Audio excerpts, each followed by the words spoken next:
So notice that I didn't say a plot is a beginning, a middle, and an ending, even though exposition, culmination, and resolution kind of are beginning, middle, and ending. So, right, you can start off with the context that the audience needs in order to play along with the story. That's a pretty good beginning. Then they go up against their antagonism. That's a pretty good middle. And then we find out if they get what they want or not. What more could you ask of an ending? But they don't have to be in that order at all.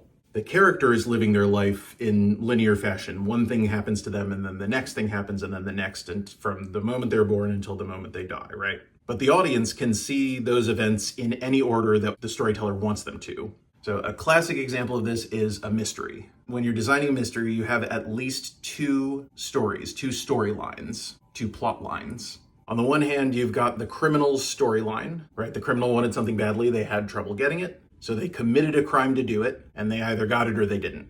That happened in linear order, 1, 2, 3.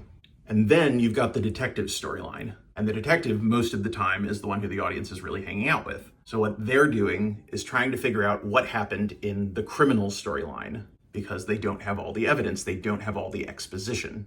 So they're starting either with the criminal's culmination, where they committed the crime, or they're starting with noticing, hey, the bank got robbed. Hey, there's been a murder. They're starting either in the middle or at the ending of the criminal story. They're rarely starting at the beginning with the exposition. So the detective starts somewhere either in the middle or the ending of the criminal story. They search for clues to try to figure out what the exposition was in the criminal story.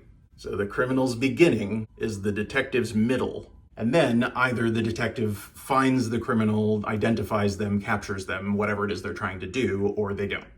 So that's just one example of nonlinear plotting. There are a million other ways to do it, but the point is the audience needs a beginning that they're sitting through, a middle, and an ending, and the beginning should get them interested in the story. The middle should keep their interest, and the ending should satisfy them. But the beginning of the audience's story and the beginning of the character's story can be two very different things, and same for the middle and same for the ending.